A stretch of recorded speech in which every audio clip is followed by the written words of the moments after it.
नमस्कार दोस्तों, स्वागत है आप सभी साथियों का एक स्मार्ट स्टडी पर। साथियों, आज के इस वीडियो में आरआरबी ग्रुप डी एग्ज़ाम 2026 के लिए बहुत ही इंपॉर्टेंट क्वेश्चंस देखेंगे जनरल साइंस के। पिछली बार जो आपका पेपर हुआ है 101 शिफ्ट में, उसमें 2525 क्वेश्चन साइंस के पूछे गए हैं। आज आपके वो 1700 क्वेश्चंस कंप्लीट हो जाएंगे। चलिए तो शुरू करते हैं, देखते हैं क्वेश्चंस। आप ये मत सोचना कि अभी आपका 3 अगस्त से पेपर स्टार्ट है, ठीक है, और आपके पूरे 2500 क्वेश्चंस कंप्लीट नहीं होंगे, ऐसा बिल्कुल भी नहीं सोचना है। मैं एक ही क्लास में 500 या 300 करके 2 बार करा दूंगा, आप उसकी टेंशन मत लीजिए। पेपर से पहले आपको सारे क्वेश्चंस करा दिए जाएंगे।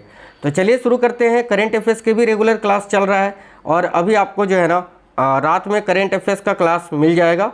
करीब रात में आज आपको लेट नाइट मिलेगा, करीब मान लीजिए 10 बजे के आसपास करेंट अफेयर्स का क्लास मिल जाएगा, तो उसको भी आप जरूर देख लीजिएगा। तो चलिए शुरू करते हैं, देखते हैं क्वेश्चंस। क्वेश्चन है, निम्नलिखित में से कौन सा कथन मिश्रण और यौगिक के बीच उचित अंतर बताता है? ए में लिखा है मिश्रण का संगठन परिवर्ती जबकि यौगिक का संगठन निश्चित होता है या स्थिर होता है। बिल्कुल, मिश्रण का जो संगठन होता है ये परिवर्ती होता है, लेकिन यौगिक जो होता है, यौगिक का संगठन तो बिल्कुल निश्चित होता है, स्थिर होता है। तो ये आपका बिल्कुल सही बात कही गई है। तो ऑप्शन नंबर ए ही आपका इस क्वेश्चन के लिए करेक्ट आंसर हो जाएगा। अगला सवाल देखिएगा, आपको एक रिएक्शन दी हुई है, एक अभिक्रिया दी हुई है और आपको बताना है कि ये किस प्रकार की अभिक्रिया है। तो देखो आप यहाँ आयनों का आदान प्रदान हो रहा है, ठीक है, आप देख पा रहे होंगे अगर, तो यहाँ पर देखो आयनों का क्या हो रहा है, आदान प्रदान हो रहा है। और जब आयनों का आदान प्रदान होता है तो उसको क्या बोलते हैं, डबल डिस्प्लेसमेंट रिएक्शन यानी द्विविस्थापन अभिक्रिया। तो option number B correct answer होगा। देखिए, पशुपालन में दूध देने वाली भैंसों को क्या कहा जाता है? पशुपालन में जो भैंसें दूध देती हैं या जो पशु दूध देते हैं उनको क्या कहा जाता है? तो दुधारू, ठीक है, म्लीच। Option number C correct answer हो जाएगा, उनको दुधारू पशु कहा जाता है। साथियों, अगला सवाल है, ध्वनि तरंग में माध्यम के कण क्या करते हैं? बताइए, ध्वनि तरंग में जो माध्यम के कण होते हैं वो किस प्रकार कंपन करते हैं? बेसिकली यही बताना है। तो ध्वनि तरंग में जो माध्यम के कण होते हैं तरंग संचरण की दिशा में कंपन करते हैं। तरंग संचरण की दिशा के लंबवत नहीं, तरंग संचरण की दिशा में कंपन करते हैं, याद रखेंगे। ऑप्शन नंबर बी करेक्ट होगा। बहुत ही अच्छा सवाल है, कोशिका झिल्ली के आर पार कार्बन डाइऑक्साइड या ऑक्सीजन जैसी गैसों का परागमन किसके द्वारा होता है, जो कि किस प्रकार की सांद्रता से किस प्रकार की सांद्रता की ओर होता है? बहुत इंपॉर्टेंट सवाल है, डबल स्टार मार्क कर लीजिएगा। तो देखिए, कोशिका झिल्ली के आर पार कार्बन डाइऑक्साइड या ऑक्सीजन गैसों का परागमन जो है ये विसरण यानी डिफ्यूजन, विसरण के माध्यम से होता है। तो यहाँ तो आपका विसरण आएगा, विसरण, ठीक है। और याद रखना जो उच्च सांद्रता से निम्न सांद्रता की ओर होता है, तो ऑप्शन नंबर ए आपका करेक्ट आंसर हो जाएगा, याद रखेंगे। अगला, निम्नलिखित में से किस हाइड्रोकार्बन में शाखित श्रृंखला होती है? यह क्वेश्चन मैंने पहले भी आपको बताया है और पिछली बार कई शिफ्टों में आया था। तो याद रखना, डायरेक्ट आइसोब्यूटेन, ठीक है। किस हाइड्रोकार्बन में शाखित श्रृंखला होती है? तो आइसोब्यूटेन में, आइसोब्यूटेन करेक्ट आंसर होगा। एक सवाल है, 10 न्यूटन का बल, ठीक है, 10 न्यूटन का बल है, द्रव्यमान m1 को 20 मीटर प्रति सेकंड स्क्वायर तथा द्रव्यमान m2 को 40 मीटर प्रति सेकंड स्क्वायर का त्वरण देता है। यदि दोनों द्रव्यमानों को एक साथ बांध दिया जाए तो समान बल कितना त्वरण उत्पन्न करेगा? क्वेश्चन बड़ा ही अच्छा है, ध्यान से देखिएगा। तो साथियों, यहाँ सबसे पहले आपको द्रव्यमान निकालना पड़ेगा, m1 का मान कितना है, m2 का मान कितना है, ठीक है। उसके बाद देखिएगा यहाँ पर जो है ना, उसके बाद जो है टोटल द्रव्यमान निकलने के बाद आपको एक्सेलरेशन का मान आसानी से आप निकाल लोगे। तो अब देखो 10 न्यूटन का बल है, 10 न्यूटन का बल है भाई, और m1 को 20 मीटर प्रति सेकंड स्क्वायर तथा m2 को 40 मीटर प्रति सेकंड स्क्वायर का त्वरण देता है। अब दोनों द्रव्यमानों को साथ में बांध दिया जाए तो समान बल कितना त्वरण उत्पन्न करेगा, ठीक है।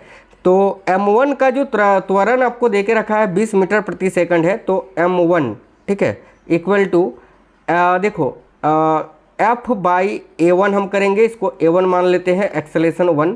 तो F का मान कितना दिया हुआ है, 10 दिया हुआ है, और यहाँ पर त्वरण कितना है, 20 है। तो बेसिकली इसका मान आपका कितना निकल के आएगा, 1/5 बराबर 0.5 kg। m1 का मान आपका 0.5 kg आ गया। इसी तरह m2 निकालिए, तो m2 निकालने के लिए फोर्स अपॉन एक्सेलेरेशन 2 लेना है। फोर्स कितना है, तो वही 10 न्यूटन है, और एक्सेलेरेशन का मान इसका कितना दिया हुआ है, तो 40 दिया हुआ है। तो 1/4 ये होता है 0.25 kg। ये दोनों द्रव्यमान आपका निकल के आगे आ चुका है। m1 कितना आया, तो 0.5 kg, यहाँ पर लिख देते हैं। m1 कितना आया, तो 0.5 kg, और m2 कितना आया था आपका, तो 0.25 kg, यही आया था ना। अब देखो m बराबर m1 प्लस m2, टोटल द्रव्यमान आप निकालिए, दोनों को बांध दिया जाता है ना, तो m बराबर m1 प्लस m2 यानी 0.5 प्लस 0.25 कितना हो जाएगा, 0.75 kg। यही आपका फाइनल जो है मास निकल के आ गया, द्रव्यमान आ गया। अब उसी 10 न्यूटन बल से उत्पन्न त्वरण कितना होगा, ठीक है। तो त्वरण निकालिए, F इक्वल टू कितना होता है, m इंटू ए, और a इक्वल टू कितना होता है, m अपॉन एफ, यही तो होगा ना। तो m का मान कितना दिया हुआ था, m देखो f इंटू, माफ करना, ए एक्सेलेरेशन का मान निकालेंगे तो f अपॉन m होगा ना, हाँ f अपॉन m होगा। तो f का मान 10 है, और यहाँ एक्सेलेरेशन कितना आया था, 0.75। ये पॉइंट हटाओगे तो ऊपर 2 0, और 25 चौके 100 और 25 तिया, तो 40/3 यानी 13.33 है ना, 13.33 मीटर प्रति सेकंड स्क्वायर आपका फाइनल जो है त्वरण आ जाएगा यहाँ। अगला सवाल देखिए, बेकिंग सोडा का रासायनिक नाम क्या है। तो बेसिकली बेकिंग सोडा जो होता है वो होता है NaHCO3, और इसका जो केमिकल नेम होता है ये होता है sodium hydrogen carbonate. Option number भी करेक्ट है। अगला सवाल है, एक एथलीट एक समान चाल से एक वृत्ताकार पथ पर चलता है और निश्चित समय में एक चक्कर पूरा करता है, तो कौन सा कथन सही है। देखिए, एक एथलीट है जो एक समान चाल से एक वृत्ताकार पथ पर चलता है और निश्चित समय में एक चक्कर पूरा करता है, ठीक है। तो कौन सा कथन सही होगा, देखो, यह गति असमान वृत्तीय गति है, गलत। एथलीट का वेग, परिणाम और दिशा दोनों स्थिर रहता है, गलत। उसकी चाल लगातार कम होती जाती है, गलत। एथलीट निरंतर चाल से चलता है जो एक चक्कर में, ठीक है, एक चक्कर में तय की गई दूरी बटे समय के बराबर होती है भाई। बिल्कुल ऑप्शन नंबर डी आपका करेक्ट आंसर हो जाएगा। देखिए, तंत्री कोशिकाओं के संबंध में निम्नलिखित में से कौन सा गलत है। ए में लिखा है, तंत्रिकाक्ष जो होते हैं ये सिग्नल को बाहर भेजते हैं, बिल्कुल सही है। डेंड्राइट सिग्नल प्राप्त करते हैं, ये भी सही है। तंत्री कोशिकाओं में केंद्रक का अभाव होता है, गलत यार। तंत्री कोशिकाओं में केंद्रक होता है, तो ये गलत लिखी हुई है, गलत ही आपको चुनना था। तो ऑप्शन नंबर सी आपका करेक्ट आंसर हो जाएगा। अगला सवाल देखिए, दो अलग अलग द्रव्यमान वाले पिंडों को निर्वात में समान ऊंचाई से गिराया जाता है, तो कौन पहले जमीन पर पहुंचेगा। अब देखो, दो अलग अलग द्रव्यमान वाले दो अलग अलग पिंड है, इनको निर्वात में समान ऊंचाई से गिराया जा रहा है, तो कौन सा पिंड सबसे पहले पहुंचेगा। तो निर्वात में जब गिराया जाएगा तो वो दोनों साथ ही में ही गिरेगा। ऑप्शन नंबर सी, दोनों एक ही समय में। अगला सवाल है, विद्युत परिपथ के संबंध में कौन सा कथन सही नहीं है। देखिए, धारा इलेक्ट्रॉन के प्रवाह का परिणाम है, बिल्कुल भाई है। डी में लिखा है, स्विच परिपथ को खोलने या बंद करने में सहायता करता है, बिल्कुल। परंपरागत धारा की दिशा इलेक्ट्रॉन के प्रवाह के विपरीत होती है, बिल्कुल। परंपरागत जो विद्युत धारा की दिशा होती है वो इलेक्ट्रॉन की प्रवाह के विपरीत होता है, ये भी सही है। लेकिन बी गलत है कि धारा विपरीत यानी ओपन परिपथ में प्रभावित होती है, ये आपका गलत है, ठीक है, क्योंकि धारा बंद परिपथ में प्रभावित होता है। अगला सवाल है, प्लाज्मा झिल्ली को चयनात्मक पारगम्य झिल्ली क्यों कहा जाता है। बहुत इंपॉर्टेंट सवाल है, वेरी वेरी इंपॉर्टेंट। तो देखिए, प्लाज्मा झिल्ली को चयनात्मक पारगम्य झिल्ली क्यों कहा जाता है। यह केवल कुछ ही पदार्थों को पार करने देता है। Option number A correct answer हो जाएगा। अगला सवाल है, किस परिवर्तन में ऊष्मा का अवशोषण तथा ठोस से द्रव अवस्था में परिवर्तन दोनों शामिल है। बताइए, इनमें से कौन सा परिवर्तन है जिसमें ऊष्मा का अवशोषण भी होगा तथा ठोस से द्रव अवस्था में भी बदलेगा। ऑप्शन नंबर बी, बर्फ का पिघलना। देखो, बर्फ मान लेते हैं या आइस है, जब इसको ऊष्मा मिलेगी तो ये ऊष्मा को अवशोषित कर लेगा और जो ये बर्फ था ये पिघल के लिक्विड आ जाएगा यानी द्रव में बदल जाएगा, ठीक है। तो बर्फ का पिघलना। ऑप्शन नंबर बी, कृषि अपशिष्ट को कार्बनिक पदार्थों से भरपूर अपघटित पदार्थ में बदलने की प्रक्रिया क्या कहा जाता है। बहुत ही अच्छा सवाल है। कृषि अपशिष्ट को कार्बनिक पदार्थों से भरपूर अपघटित पदार्थ में बदलने की प्रक्रिया को कंपोस्टिंग कहा जाता है, याद रखना, कंपोस्टिंग। Option number A.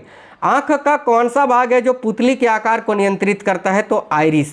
याद रखना, आपने देखा होगा किसी के आंखों का जो आइरिस होता है या आंखों का रंग हम बेसिकली कह सकते हैं भूरा होता है, किसी का काला होता है, किसी का हरा होता है, किसी का ब्लू होता है, आंखों का रंग होता है ना, तो बेसिकली वो एक पिगमेंट के कारण होता है, मेलेनिन, आप याद रखना, ठीक है। और देखो ये आइरिस जो है ना, यही पुतली के आकार को नियंत्रित करता है, और आइरिस ही है जो आँख में हमारा प्रकाश आता है ना, वो आँख में पड़ने वाली प्रकाश को भी नियंत्रित करता है, याद रखना। अगला सवाल है, कणों का विसरण किसमें अधिक तीव्र होगा? तो भाई कणों का विसरण जो है वो उच्च तापमान पर गैसों में सबसे अधिक तेज होगा या तीव्र होगा, हम कह सकते हैं। ऑप्शन नंबर 1 करेक्ट होगा। यदि किसी वस्तु को उत्तल लेंस के फोकस पर रखा जाए तो प्रतिबिंब कहाँ बनेगा? देखिए, जब भी किसी वस्तु को उत्तल लेंस के फोकस में रखा जाता है तो प्रतिबिंब कहाँ बनता है? अनंत पर बनता है, वास्तविक एवं अत्यधिक आवर्धित बनता है, याद रखना। अगला सवाल है, परागन का वह प्रकार जिसमें परागकण वायु द्वारा एक पुष्प से दूसरे पुष्प तक जाते हैं, क्या कहलाते हैं? भाई परागन का वह प्रकार जिसमें परागकण वायु द्वारा एक पुष्प से दूसरे पुष्प तक जाते हैं, इसको वायु परागन कहा जाता है। ऑप्शन नंबर सी, वायु परागन। यांत्रिक ऊर्जा का सर्वोत्तम वर्णन क्या है? देखो, यांत्रिक ऊर्जा क्या होता है? Mechanical energy, potential energy plus kinetic energy, है ना, यानी स्थितिज ऊर्जा और गतिज ऊर्जा के योग को ही हम यांत्रिक ऊर्जा कहते हैं। ऑप्शन नंबर बी करेक्ट होगा। कांटों वाले बीज सामान्यतः किसके द्वारा फैलाए जाते हैं? जो कांटों वाले बीज होते हैं ना, ये प्राणियों के द्वारा फैलाए जाते हैं साथियों। प्राणी, कोई भी प्राणी हो सकता है, गुरुत्वाकर्षण नहीं, जल नहीं, वायु नहीं, प्राणियों के द्वारा। ऑप्शन नंबर डी करेक्ट होगा। ये जो अभिक्रिया आपको दे रखी है, ये कौन ऑक्सीकृत तथा कौन अपचयित हो रहा है? तो ध्यान से देखो, ऑक्सीकृत आप किसको बोलते हैं? ऑक्सीकृत, देखो सबसे पहले ऑक्सीकृत आप जानिए कि ऑक्सीकृत आप किसको बोलते हैं साथियों? तो ऑक्सीकृत आप किसको कहते हैं? जब देखो, जब किसी पर जो है ऑक्सीजन जुड़ता है, तो यहाँ पर देखो ऑक्सीजन किससे किस में जुड़ रहा है? तो बेसिकली देखो ऑक्सीजन जो है ना आपका किस में जुड़ रहा है? ये HCl था, ये H2O में बदल गया, यानी ऑक्सीजन इसी में जुड़ा है। तो HCl का ऑक्सीकृत हुआ है, हम कहेंगे HCl का अपचयित नहीं, ऑक्सीकृत हुआ है। और अपचयित आप किसको बोलते हैं? अपचयित आप किसको बोलते हैं साथियों? तो अपचयित आप उसको बोलते हैं जिससे ऑक्सीजन हटता है। तो देखो यहाँ मैग्नीज से आपका ऑक्सीजन हटा है, तभी तो यहाँ पर मैग्नीज में आपका क्लोरीन जुड़ा है। तो हम कह सकते हैं कि ये मैग्नीज का जो है आपका क्या हुआ है? तो ये अपचयित हुआ है। तो ऑप्शन नंबर सी इस क्वेश्चन का करेक्ट आंसर होगा। मानव मादा जनन तंत्र में निषेचन के बाद क्या होता है? मानव मादा जनन तंत्र में निषेचन के बाद क्या होता है? तो निषेचित अंडा विभाजित होकर भ्रूण बनाता है और गर्भाशय में आरोपित हो जाता है। सिंपल सा सवाल था। अगला सवाल है, एक लंबे सीधे चालक में धारा ऊपर की ओर प्रभावित हो रही है। एक लंबा सीधा चालक है जिसमें धारा ऊपर की ओर प्रभावित हो रही है। तो धारा जो है ना, देखो तार के पूर्व दिशा में स्थित बिंदु पर, तार के पूर्व दिशा में स्थित बिंदु पर जो है ना, क्या है भाई? तार के पूर्व दिशा में स्थित बिंदु पर चुंबकीय क्षेत्र की दिशा क्या होगी? तो दक्षिण की ओर होगी। ऑप्शन नंबर डी आपका करेक्ट होगा। अगला, परमाणु क्रमांक 10 वाले तत्वों में प्रोटॉन की संख्या कितनी होती है? मैंने कितनी बार बताया है, किसी भी तत्व का जो परमाणु क्रमांक होता है, इसका मतलब ये है कि उस तत्व में उतनी ही प्रोटॉन की संख्या होती है। तो ऑप्शन नंबर ए 10। आप हमें कमेंट बॉक्स में बताइए कि परमाणु क्रमांक 10 किस तत्व का होता है। सभी लोग कमेंट बॉक्स में ये बता दीजिए कि 10 एटॉमिक नंबर किसका होता है। चलिए, हम कपड़ों को सुखाने के लिए खुले आसमान में क्यों फैलाते हैं? तो ऑप्शन नंबर ए करेक्ट होगा। सतह के क्षेत्रफल में वृद्धि से बाष्पीकरण की दर बढ़ती है। सतह का जब क्षेत्रफल बढ़ाएंगे तो उसमें बाष्पीकरण की दर बढ़ेगी। ए और सी होगा क्या सिलवटें हटाने के लिए? नहीं। Option number A correct answer होगा। आगे देखिए, रात्रि में आकाश में तारे टिमटिमाते हुए क्यों दिखाई देते हैं? ऑप्शन नंबर डी करेक्ट होगा। तारों का प्रकाश वायुमंडलीय अपवर्तन से गुजरता है, इस कारण। अगला सवाल है, निम्नलिखित में से क्या ज्ञात करने के लिए दक्षिण हस्त अंगुष्ठ नियम यानी राइट हैंड थंब रूल का उपयोग किया जाता है? तो धारावाही चालक के परित चुंबकीय क्षेत्र की दिशा याद रखना, धारावाही चालक के परित चुंबकीय क्षेत्र की दिशा ज्ञात करने के लिए हम राइट हैंड थंब रूल लगाते हैं भाई। अगला सवाल देखिएगा, दिए गए कथन ए और कारण आर को पढ़ें और सबसे उपयुक्त विकल्प का चयन करें। ए में लिखा है महिलाओं में यौवन की शुरुआत पुरुषों की तुलना में पहले होती है, लेकिन दोनों 18 से 20 वर्ष की आयु तक अपनी अंतिम ऊंचाई तक पहुंच जाते हैं। बिल्कुल सही है। आर लिखा हुआ यद्यपि पुरुषों में यौवन देर से शुरू होता है, लेकिन उनकी वृद्धि महिलाओं की तुलना में अधिक तीव्र होती है। देखो बात तो ये भी सही है, हम कह सकते हैं कि ए और आर दोनों ही सत्य है, लेकिन आर ए की सही व्याख्या नहीं है।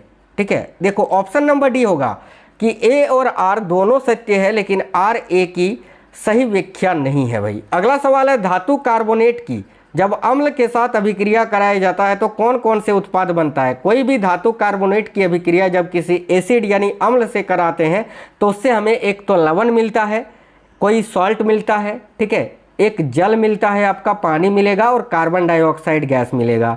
तो ऑप्शन नंबर सी आपका करेक्ट आंसर है। अगला सवाल है, निम्नलिखित में से कौन सा एक यौगिक का उदाहरण है। हाइड्रोजन तत्व है, लोहा तत्व है, मरकरी तत्व है, लेकिन शर्करा एक यौगिक है। ऑप्शन नंबर 1 करेक्ट होगा।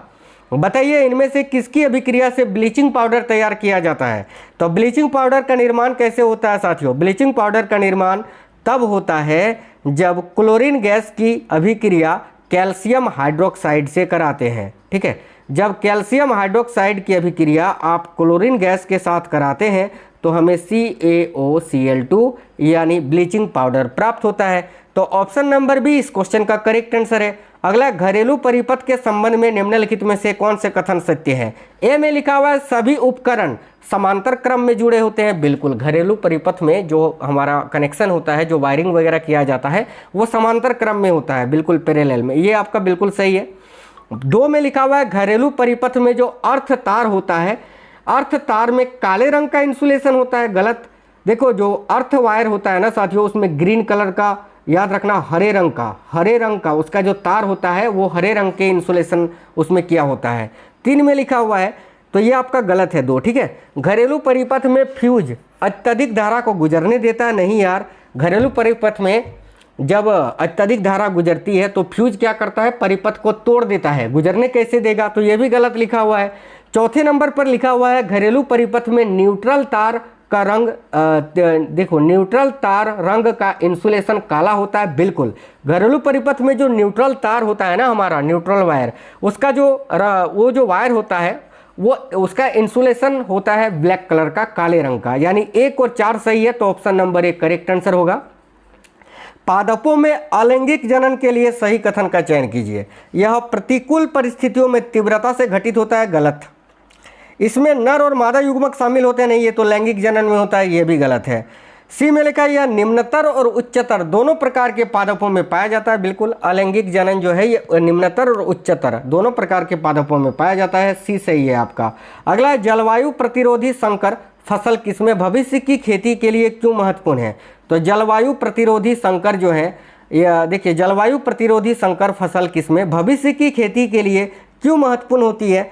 तो देखिएगा ऑप्शन नंबर सी करेक्ट होगा कि संकर फसलें जो है ना अप्रत्याशित मौसम से प्रभावित नहीं रहती। ऑप्शन नंबर सी आपका इस क्वेश्चन के लिए साथियों बिल्कुल करेक्ट आंसर हो जाएगा भाई, याद रखना है।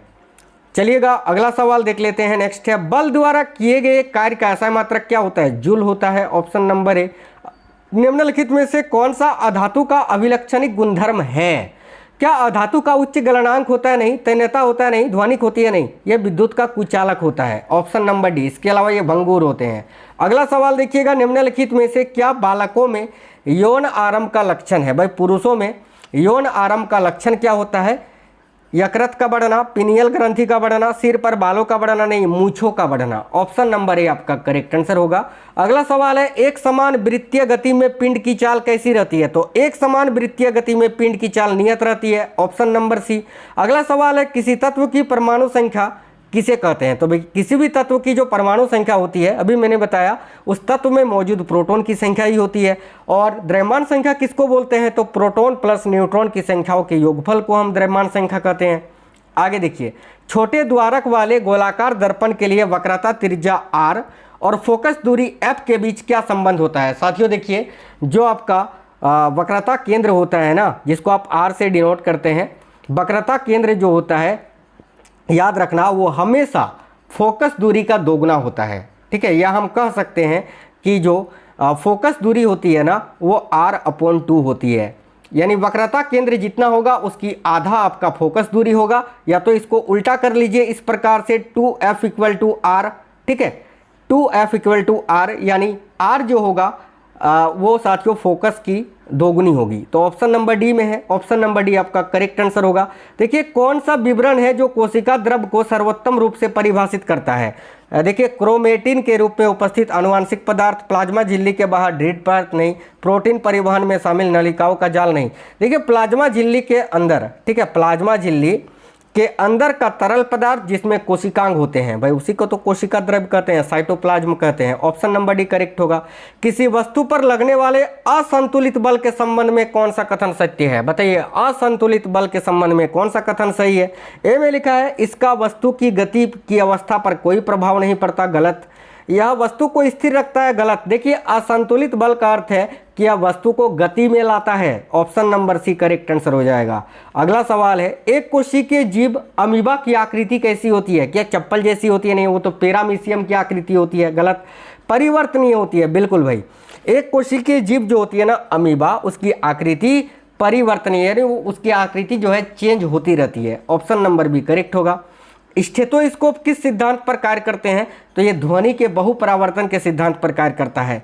बोर मॉडल के अनुसार विद्युत चुंबकीय विकिरणों में द्वैत प्रकाश लक्षण के अनुसार प्रकाश दोनों की तरह व्यवहार करता है। भाई देखिए बोर मॉडल के अनुसार विद्युत चुंबकीय विकिरणों में द्वैत प्रकाश लक्षण जो है ना के अनुसार प्रकाश जो है ना ये तरंग और कणों दोनों की तरह व्यवहार करता है। तो option number D correct answer हो जाएगा। जब कॉपर ऑक्साइड को, साथियों देखिएगा, जब कॉपर ऑक्साइड को तनु सल्फ्यूरिक अम्ल H2SO4 में मिलाया जाता है तो नीला हरा विलयन बनता है। ठीक है, नीला हरा आपका विलयन बनेगा। उसी समय कॉपर ऑक्साइड का रंग कैसा होता है, तो उसी समय कॉपर ऑक्साइड का रंग जो है आपका काला होता है, black. Option number D correct answer होगा। यदि किसी कोशिका में कार्यात्मक गोल्जी कॉम्प्लेक्स का अभाव है तो वह मुख्यतः किस कार्य में विफल होगा। अगर गोल्जी उपकरण नहीं होगा तो पैकेजिंग और स्राव नहीं होगा। ऑप्शन नंबर डी करेक्ट होगा। अगला सवाल है शरीर में प्रतिवर्ती चाप, ठीक है, यानी रिफ्लेक्स आर्क कहाँ बनता है, तो मेरुरज्जु में। ऑप्शन नंबर सी। पृथ्वी की सतह पर किस स्थान पर गुरुत्वीय त्वरण यानी जी का मान अधिकतम होता है, तो याद रखना ध्रुव पर। अगला है किसी बल द्वारा किया गया कार्य कब ऋणात्मक माना जाएगा, जब किया गया कार्य बल के विपरीत दिशा में होगा, यही है ना। तो देखो ऑप्शन नंबर सी, जब बल विस्थापन की दिशा के विपरीत कार्य करता है भाई, तब जो है किया गया कार्य ऋणात्मक माना जाता है। देखिए निम्नलिखित में से कौन सा कथन सही है। ए में लिखा है किसी परिनालिका में प्रति इकाई लंबाई में फेरों की संख्या अगर बढ़ाएंगे तो परिनालिका में चुंबकीय क्षेत्र की तीव्रता भी बढ़ जाती है। बिल्कुल यही कथन सही है। ऑप्शन नंबर ए आपका करेक्ट हो जाएगा। निम्नलिखित में से कौन सी विधि मानव निर्मित कचरे तथा अन्य अपशिष्टों के प्रबंधन में सहायक नहीं करेगा, तो बताइए। ए में लिखा अपशिष्टों को मुक्त करने से पहले उनका उपचार करना, बिल्कुल ये तो करेगा भाई। 3R यानी रिड्यूस, रीयूज, रिसाइकल का पालन करना, ये भी करेगा। बर्मी कंपोस्टिंग भी करेगा। लेकिन मिट्टी में प्लास्टिक को लैंडफिल करना ये जो है सहायक नहीं करेगा। तो ऑप्शन नंबर सी आपका करेक्ट आंसर होगा। निम्नलिखित में से कौन सा विकल्प है जो कायिक प्रबंधन द्वारा उत्पन्न संतति की प्रमुख विशेषता को संदर्भित करता है। ए में है वे बीज से उगाए गए पौधों की तुलना में सदैव धीमी गति से बढ़ती है, गलत। वे आनुवांशिक रूप से मूल पौधे के समान होती है, बिल्कुल। ऑप्शन नंबर बी करेक्ट होगा। एक चीज और याद रखना, जो कायिक प्रबंधन होता है ना, जो आम पौधे होते हैं और ये जो कायिक प्रबंधन वाले पौधे होते हैं, आम पौधों की तुलना में इसमें ये कायिक प्रबंधन वाले पौधे में उससे जल्दी फल और फूल आता है। ठीक है, तो ऑप्शन नंबर बी करेक्ट होगा। अगला है जटिल स्थायी उत्तकों की परिभाषा के संबंध में निम्नलिखित में से कौन सा कथन सही है। देखिए जटिल स्थायी उत्तक समान प्रकार की कोशिकाओं से बने होते हैं, गलत। जटिल स्थायी उत्तक सरल स्थायी उत्तकों से बने होते हैं, गलत। जटिल स्थायी उत्तक विभिन्न प्रकार की कोशिकाओं से बने होते हैं जो अलग अलग कार्य करते हैं भाई। Option number C correct answer हो जाएगा। ठीक है, चलिएगा अगला सवाल है इनमें से कौन सी प्रक्रिया पुष्प के वर्तिकाग्र पर पराग के पहुंचने के बाद आरंभ होती है। तो बताइए कौन सी प्रक्रिया है जो पुष्प के वर्तिकाग्र पर पराग के पहुंचने के बाद आरंभ होती है, तो पंखुड़ियाँ चौड़ी होकर खुलती है नहीं, यह सीधे बीज में विकसित हो जाती है नहीं, पत्तियाँ तुरंत प्रकाश संश्लेषण आरंभ कर देती है नहीं, एक पराग नली वर्तिका यानी स्टाइल से होकर अंडाशय तक पहुंचती है। Option number D correct answer होगा। देखो जिंक और कॉपर जैसी धातुओं को शुद्ध करने के लिए किस विधि का उपयोग किया जाता है, तो याद रखना विद्युत अपघटनी शोधन का। Option number A. तत्व के प्रतीकों को लिखने के लिए IUPAC नियम क्या है? दोनों अक्षर सदैव अपर केस होते हैं, गलत। प्रतीकों को संख्यात्मक कूटों में लिखा जाता है, गलत। दोनों अक्षर लोअर केस होते हैं, गलत। पहला अक्षर अपर केस तथा दूसरा लोअर केस। अब ये अपर केस और लोअर केस क्या है आपको बता देते हैं। जैसे कि सोना को आप कैसे लिखते हैं? सोना का प्रतीक AU होता है, तो क्या आप ऐसे लिखते हैं क्या? AU या फिर A और ये बड़ा U ऐसे लिखते हैं क्या? या फिर आप जो है साथियों दोनों ही स्मॉल, या फिर क्या दोनों बड़ा लिखते हैं ऐसे AU? नहीं, क्या लिखते हैं? पहला अक्षर अपर यानी कैपिटल लेटर में लेते हैं और जो दूसरा लेटर होता है वो स्मॉल लेटर में लिखते हैं। इसी प्रकार तो लिखते हैं ना AU। जैसे जिंक, तो जिंक को क्या आप ऐसे लिखते हैं क्या? जिंक नहीं, ऐसे तो नहीं लिखते हैं। जिंक कैसे लिखते हैं? पहला बड़ा और दूसरा छोटा, इसी प्रकार से जिंक लिखते हैं ना। तो बस वही बात है, option number D correct answer होगा। अगला सवाल है, निम्नलिखित में से कौन सा विकल्प है जो असमान रैखिक वेग को दर्शाता है? ए में है एक सीधी रेखा में निश्चित गति से गतिमान एक पिंड, नहीं। स्थिर गति से चल रही एक कार, नहीं। एक समान गति से लुढ़कती गेंद, नहीं। ऑप्शन नंबर बी विराम अवस्था से शुरू होती है एक रेलगाड़ी। ऑप्शन नंबर बी करेक्ट होगा। संवेग P एक सदिश राशि है, इसका अर्थ है कि संवेग में क्या होगा? सदिश राशि में क्या होता है? उसका परिणाम और दिशा दोनों होते हैं भाई। Option number C correct answer होगा। अगला, निम्नलिखित में से कौन सा शुद्ध पदार्थ केवल एक प्रकार के परमाणु से बना है? बताइए कौन सा शुद्ध पदार्थ है जो केवल एक प्रकार के परमाणुओं से बना हुआ है? दूध, ये भी मिश्रण है। हवा, ये भी मिक्सर है। जल भी आपका यौगिक है, लेकिन सोडियम ये सिंगल एलिमेंट है, एक ही प्रकार के तत्व से बना है। सोडियम करेक्ट आंसर होगा। दी गई अभिक्रिया में निम्नलिखित में से क्या अपचयित होगा? बताइए। अभी मैंने बताया था अपचयन किसको बोलते हैं या अपचयित होना किसको बोलते हैं? जब किसी से ऑक्सीजन हटता है। तो यहाँ पर देखो किससे ऑक्सीजन हट रहा है? ऑक्सीजन किससे हट रहा है? तो भाई ऑक्सीजन कॉपर ऑक्साइड था, तो इससे देखो ये कॉपर हो गया, ऑक्सीजन हट गया और ये H2O बन गया। तो बेसिकली किससे हटा है? तो ये कॉपर से हटा है ना, तो कॉपर अपचयित हुआ है। ऑप्शन नंबर सी करेक्ट होगा। चलिए अगला सवाल, बेंजीन के लिए निम्नलिखित में से कौन से कथन सही है? ए में लिखा है यह 6 सदस्यीय चक्रीय कार्बन यौगिक है, बिल्कुल है। इसमें 3 एकल और 3 द्विआबंध होते हैं, बिल्कुल ये भी सही है। आणविक सूत्र क्या C6H14 होता है क्या? ये भी गलत है। चलिए आप बेंजीन का सूत्र लिखकर बताइए नीचे कमेंट बॉक्स में। तो इसका आंसर ऑप्शन नंबर ए हो जाएगा, ए और बी दोनों। सभी साथी बेंजीन का सूत्र लिखेंगे कमेंट बॉक्स में। अगला सवाल है, भारत में गायों को किस वैज्ञानिक स्पीसीज के नाम से वर्गीकृत किया जाता है? तो भारत में जो गाय पाया जाता है उसका वैज्ञानिक स्पीसीज नेम हम कह सकते हैं बोस इंडिकस। Option number C correct answer होगा। एक विज्ञान शिक्षक विद्यार्थियों को एक परिपथ में प्रभावित धारा को अमीटर से मापने के लिए कहता है, तो विद्यार्थियों को क्या सावधानी बरतनी चाहिए?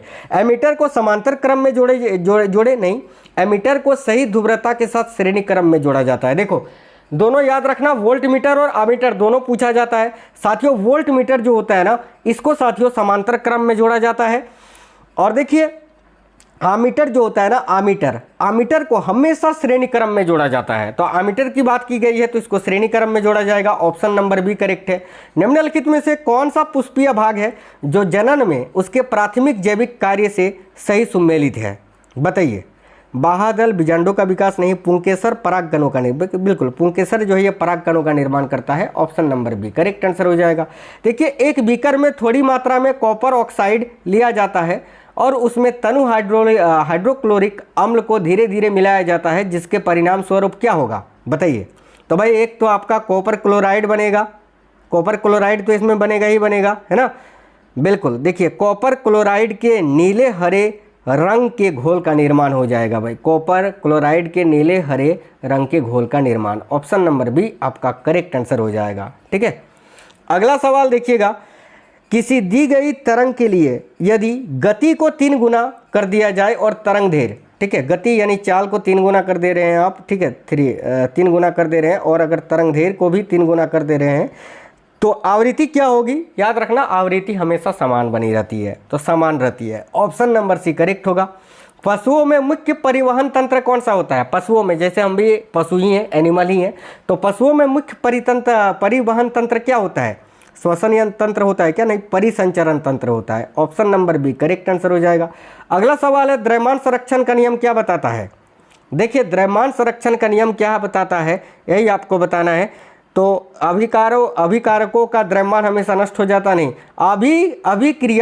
अभिक्रियाओं में द्रव्यमान अपरिवर्तित रहता है। द्रव्यमान संरक्षण का नियम हमें यही तो बताता है कि अभिक्रियाओं में द्रव्यमान अपरिवर्तित रहता है। ऑप्शन नंबर बी करेक्ट होगा।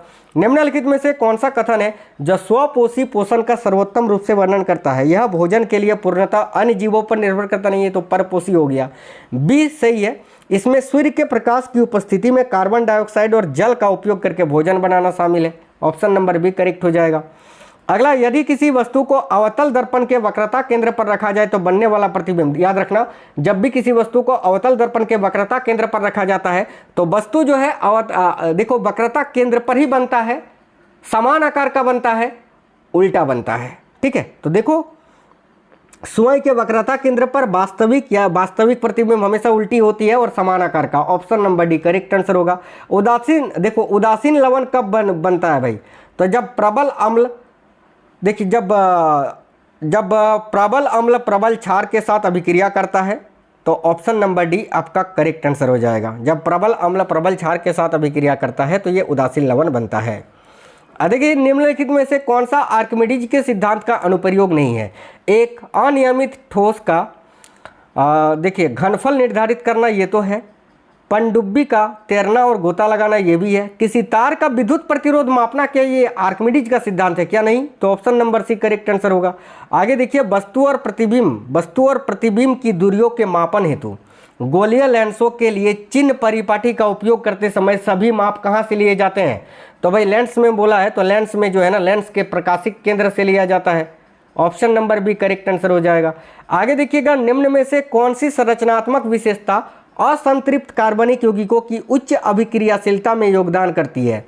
तो भाई ऑप्शन नंबर सी, क्योंकि यहाँ पर असंतृप्त कार्बनिक यौगिक पूछा है, तो कार्बन परमाणुओं के बीच द्विआबंध या त्रिआबंध का अस्तित्व में होना। एक समान त्वरित गति के लिए वेग समय ग्राफ के बारे में निम्नलिखित में से कौन सा सही है? ग्राफ सदैव वक्राकार होगी, नहीं, ये तो असमान गति में होता है, ठीक है। बी, ग्राफ एक रिजु रेखा में होगी, यानी ग्राफ जो है ना, ग्राफ आपका बिल्कुल रिजु रेखा में होगी, ग्राफ आपका बिल्कुल रिजु रेखा में है, क्योंकि वेग समय अंतराल में समान परिणाम बदलता है। ऑप्शन नंबर बी इस क्वेश्चन का करेक्ट आंसर होगा। निम्नलिखित में से कौन सा विकल्प है जो पदार्थ की 3 अवस्थाओं में कणों के बीच आकर्षण बल को सही ढंग से दर्शाता है? देखिए, आकर्षण बल साथियों सबसे अधिक होता है सॉलिड में, फिर आपका होता है लिक्विड में, और फिर आपका होता है गैस में, ठीक है। चलिए देखते हैं, क्या ठोस में सबसे अधिक, गैस में नहीं, द्रव होना चाहिए था, गलत है। गैस में सबसे कम, फिर द्रव में, फिर ठोस में, हाँ ये होगा कि गैस में सबसे कम होगा, फिर द्रव में, फिर ठोस में सबसे अधिक, बी आपका करेक्ट आंसर होगा। अगला, महिलाओं में नियमित रूप से अंडोत्स्कर होता है, लेकिन गर्भाशय का स्तर प्रत्येक माह रजोधर्म के दौरान निकल जाता है। इससे क्या पता चलता है कि भाई अंडाशय अंडे नहीं मुक्त कर रहा, निषेचन नहीं हो रहा है? ऑप्शन नंबर ए आपका करेक्ट आंसर होगा। अगला सवाल है, निम्नलिखित में से किस पर स्थिर अनुपात का नियम लागू नहीं होता है? देखिए, स्थिर अनुपात का नियम आयनिक यौगिक तत्व और यौगिक पर लागू होता है, लेकिन मिक्सर यानी मिश्रण पर लागू नहीं होता है। अगला सवाल है, एक पत्थर स्वतंत्र रूप से गिरता है और 20 मीटर की दूरी 2 सेकंड में तय करता है, तो गुरुत्वीय त्वरण यानी जी का मान क्या होगा? लगाइए गति का समीकरण, कौन सा समीकरण लगाओगे? तो हाफ, देखिए कौन सा आप समीकरण यहाँ पर लगा सकते हो साथियों, तो S = UT + हाफ AT², यही लगा सकते हो। तो S यानी दूरी आपको विस्थापन कितना दे के रखा है, तो 20 मीटर। U कितना दे के रखा है, प्रारंभिक, कोई भी प्रारंभिक चाल दे के रखी है क्या? नहीं, तो यहाँ पर U अगर 0 है, बराबर U अगर 0 है तो टाइम भी आपका ओवरऑल ये 0 हो जाएगा। हाफ A निकालना है आपको। T कितना दे के रखा है, 2 सेकंड, यानी 2 का स्क्वायर करेंगे तो 4 हो जाएगा। बेसिकली इसको काटोगे आप तो 2 होगा, ठीक है, 2 होगा, यानी 2A = 20 हो जाएगा और एक्सेलेरेशन का मान आपका 10 मीटर प्रति सेकंड स्क्वायर हो जाएगा। ऑप्शन नंबर डी आपका करेक्ट आंसर है। अगला सवाल है, यदि किसी कंपनशील वस्तु की आवृत्ति 50 हर्ट्ज है तो उसका आवर्तकाल कितना होगा। बेसिकली आवर्तकाल आप कैसे निकालते हैं साथियों, टाइम पीरियड, तो 1 अपॉन फ्रीक्वेंसी, यही तो निकालते हैं ना, टाइम पीरियड बराबर, तो 1 अपॉन फ्रीक्वेंसी 50 हर्ट्ज आपको दे के रखा है, तो इसका मान आपका कितना हो जाएगा 0.02 सेकंड। ऑप्शन नंबर ए आपका करेक्ट हो जाएगा। देखिए, परंपरागत रूप से विद्युत धारा की दिशा कैसी मानी जाती है। तो परंपरागत रूप से जो विद्युत धारा की दिशा होती है वो कैसी मानी जाती है, ये आपको बताना है। तो याद रखना, परंपरागत रूप से विद्युत धारा की दिशा आप कैसे मान सकते हैं, तो करेक्ट आएगा इलेक्ट्रॉनों में प्रवाह के विपरीत, यानी इलेक्ट्रॉन जिस दिशा में आएगा ये जो धारा है आपका इसके विपरीत दिशा से आएगा। तो ऑप्शन नंबर सी आपका करेक्ट आंसर हो जाएगा। अगला है, 25 सेंटीमीटर फोकस दूरी वाले अवतल दर्पण के सामने, ठीक है, 35 से 35 सेंटीमीटर की दूरी पर एक वस्तु रखी गई है। तो देखो, फोकस दूरी आपको 25 सेंटीमीटर दे के रखी है, अवतल दर्पण पूछा है तो फोकस दूरी का मान आप नेगेटिव में लेंगे -25 सेंटीमीटर, और दर्पण के सामने 35 सेंटीमीटर की दूरी पर रखी गई है, यानी u का मान जो है आपको हमेशा अवतल हो चाहे उत्तल हो नेगेटिव ही लेना है, तो ये भी 35 हो जाएगा -35। प्रतिबिंब की दूरी यानी v का मान आपको निकालना है, तो चलिए निकालते हैं। देखो, दर्पण फॉर्मूला, मिरर फॉर्मूला क्या होता है, 1/f = 1/v - 1/u, यही होता है। तो यहाँ पर फोकस दूरी यानी -1/25 आपको दे के रखा है, इक्वल टू आपको u का मान कितना दे के रखा है -1/35, और बेसिकली आपको निकालना है 1/v। तो 1/v जब आप निकालोगे तो देखो ये इधर आके प्लस में हो जाएगा, तो 1/v का मान आपका कितना हो जाएगा -1/25 पहले से था और ये माइनस प्लस में हो जाएगा +1/35। तो इसको जब आप सॉल्व करोगे ना बेसिकली साथियों, तो -87.5 सेंटीमीटर आएगा, और माइनस में आ रहा है, इसका अर्थ ये है कि प्रतिबिंब आपका, देखो ये मिरर है, ठीक है, इसी साइड बन रहा है। ऑप्शन नंबर सी आपका करेक्ट है। अगला है, भंडारण से पहले अनाज को धूप तथा फिर छाया में क्यों सुखाया जाता है। तो नमी कम करने और खराब होने से बचने के लिए। अगला सवाल है, यदि अंडा निषेचित नहीं होता है तो गर्भाशय स्तर के मासिक बहाव को क्या कहते हैं, तो रजोधर्म कहते हैं इसको। Option number A correct answer होगा।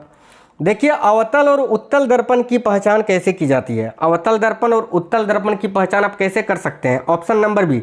देखिए, जो अवतल दर्पण होता है ना, इस प्रकार से होता है अवतल दर्पण, ठीक है।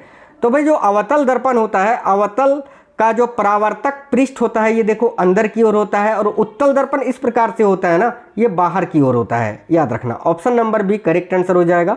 1 kg का ब्लॉक 20 मीटर की ऊंचाई से गिराया जाता है, g बराबर आपको 10 मीटर प्रति सेकंड स्क्वायर लेना है, तो जमीन से किस वेग से टकराएगा। लगाइए गति का तीसरा समीकरण।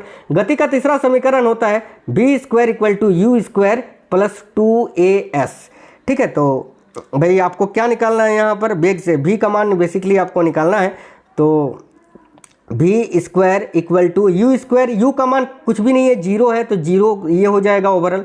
2 इंटू यहाँ पर a का मान आपको कितना दे के रखा है, तो g का मान जो है वही एक्सेलेरेशन का मान लेते हैं इंटू 10, और s आपको कितना दे के रखा है, s कितना विस्थापन कितना हो रहा है 20 मीटर, तो ये 20, ठीक है। तो v² बराबर कितना हो जाएगा, तो 2 दूनी 4, 400 हो जाएगा, ठीक है। v² बराबर अगर 400 हो जाएगा तो v बराबर √अंडर 400 हो जाएगा, जो कि आपका 20 निकल के आ जाएगा 20 मीटर प्रति सेकंड। ऑप्शन नंबर बी आपका करेक्ट होगा। अगला सवाल है साथियों, वीडियो को आप लोग लाइक जरूर करना।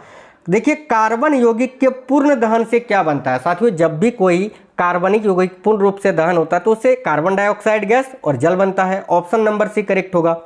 अगला सवाल है, पृथ्वी पर जीवन ऊर्जा के मुख्य स्रोत के रूप में अणु किस पर निर्भर करती है। तो देखिए, पृथ्वी पर जीवन ऊर्जा के मुख्य स्रोत के रूप में, ठीक है, ये कार्बन आधारित अणुओं पर निर्भर करते हैं, तो option number D correct answer होगा। याद रखना, गोल्जी उपकरण में कार्य में पुटिकाएं क्यों महत्वपूर्ण होती है, बहुत इंपॉर्टेंट सवाल है।